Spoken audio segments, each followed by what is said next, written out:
Well, I think the way the United States phrased it, saying that we, or the United States, did not take any position on the merits of the case, but rather supported the process that was undertaken.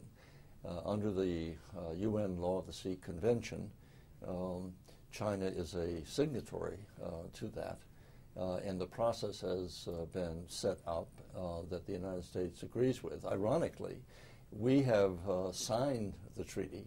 We have not ratified it. And frankly, I believe it is a mistake for us not to have ratified it, and I hope we will in the future. But we nonetheless abide by it and abide by its provisions and believe we are bound by it. And so the issue for me, it was not as, quote, sweeping as has been declared by some. And I think we have to be careful of the rhetoric that has been used. I've seen headlines that say that China has been humiliated.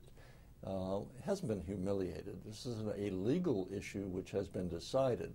And what the tribunal basically was saying is that, and I believe to be the case, that China has legitimate, legal, maritime issues that need to be resolved.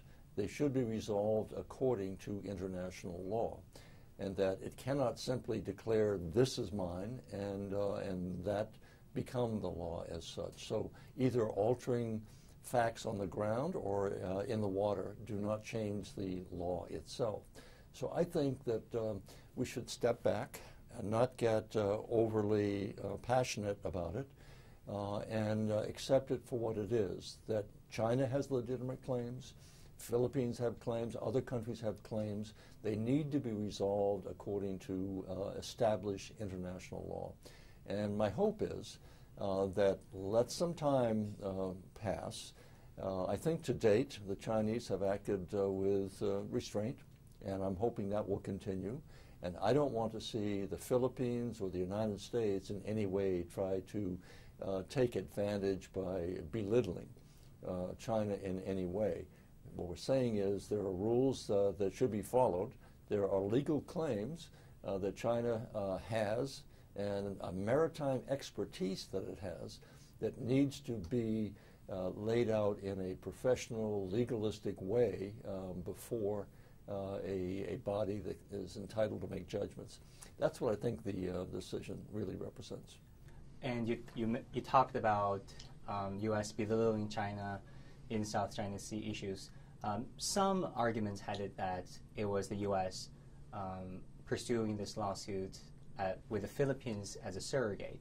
I know that was the case in terms of those who are asserting that. I have no basis to believe that at all. I think what the United States position has been, we want to see these issues resolved peacefully and not through the use of force by any party. And frankly, after the decision, I thought it was encouraging to see the new president of the Philippines, say that he wanted to sit down and start discussing it with China, which is really the way it should be resolved in terms of negotiating a proper settlement.